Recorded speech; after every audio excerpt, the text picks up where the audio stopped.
Hello and welcome to today's Battle Mech review. Today we're going to be looking at a thing that's more common than it should be with the Pack Hunter. It was only supposed to be built for Clan Wolf-In-Exile, but over the years you're going to have to see these things just about everywhere.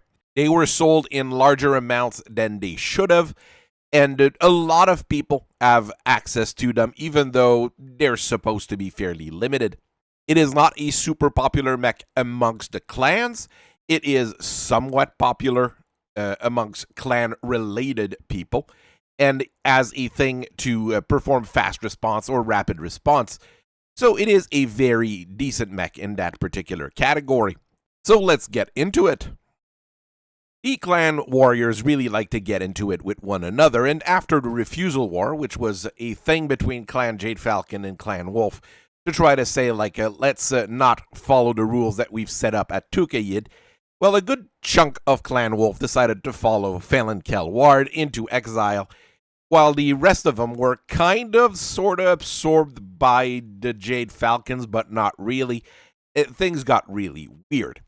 So Phelan Kell-Ward went to sleep on his dad's couch at Ark Royal with a chunk of the Wolf's Toman.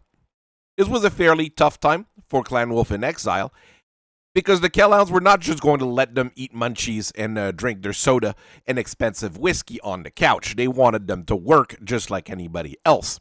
Phelan also had to bring his Toman back in order to get people ready for the Jade Falcon or Vlad Wolf Jesus to try to get back at him. So there was a lot of little things going on, and the Toman needed things to get things working again.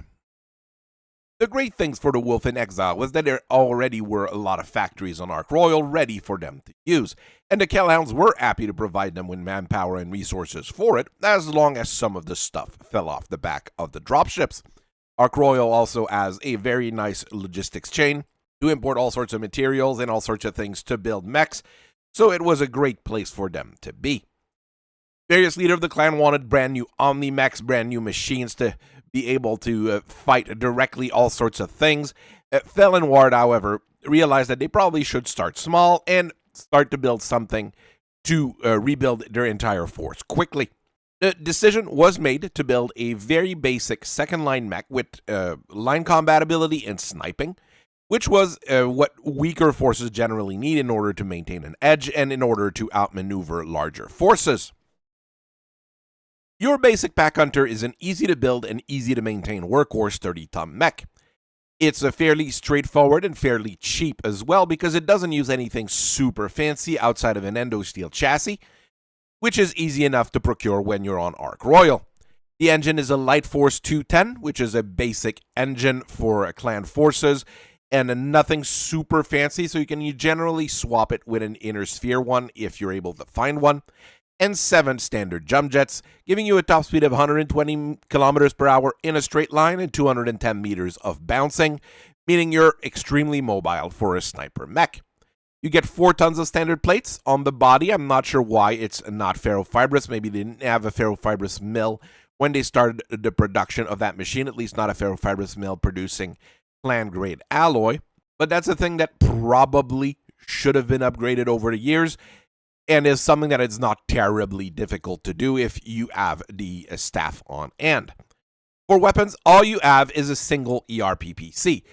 The thing is, an ERPPC is a great gun. The clan version can easily decapitate another mech at a very good range.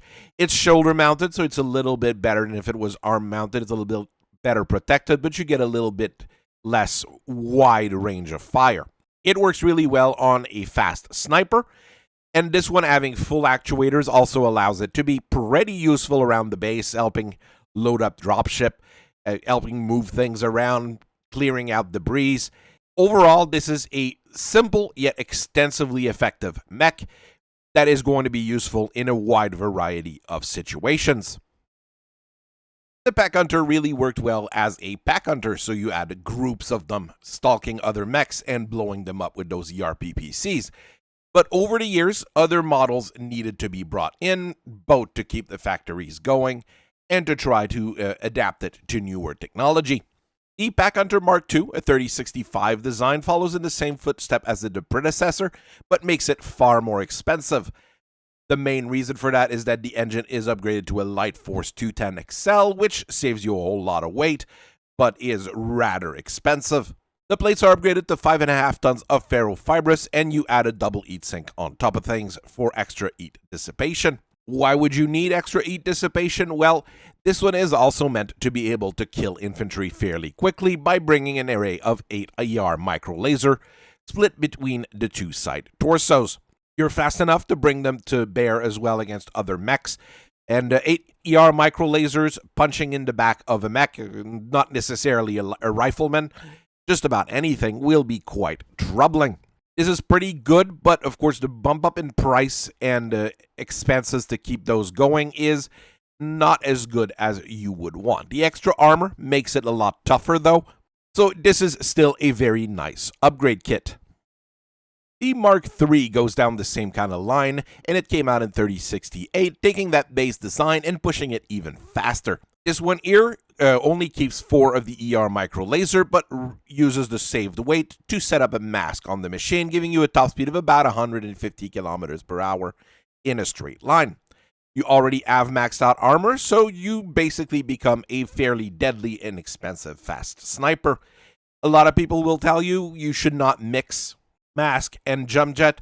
It does get very expensive in terms of how mobile you end up being, and some commanders are not a huge fan of that. I'm kind of biased anyways. I prefer the standard model to those one with the XL engine, but still, I think it's not a terrible setup and will be able to surprise some people. The 3070 Pack Hunter Mark IV takes another route altogether in terms of how it's set up.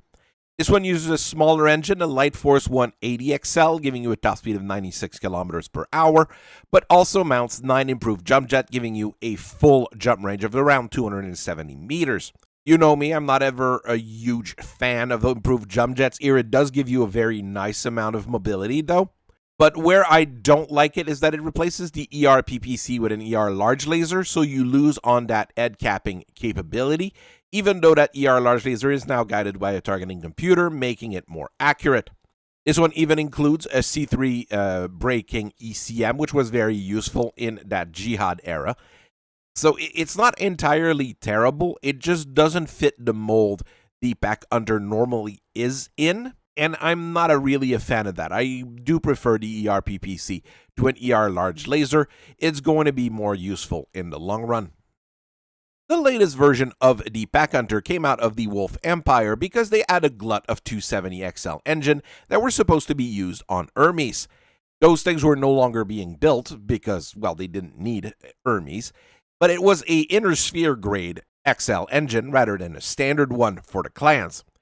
Rather than just sell them or let them rot in a factory or a facility, they decided to put them to good use with the 3145 Pack Hunter Mark V. This one has a top speed of around 150 kilometers per hour, coupled with the standard 7 jump jets, giving you the same jump range of 210 meters. It's not the maximum jump range you would be able to get on a mech this size with this kind of engine, but it's functional enough. You still get 5.5 tons of ferrofibrous plates for protection, so you are fairly well protected.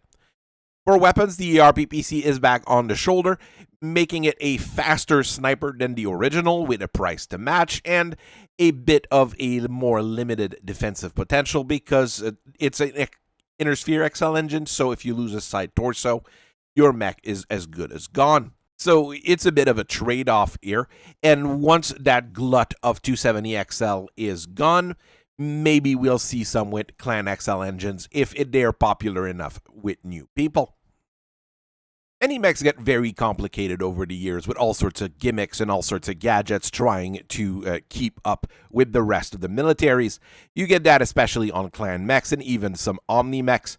The Pack Hunter is the complete opposite of this. It's simple, it's raw, and it's incredibly capable in what it's able to do.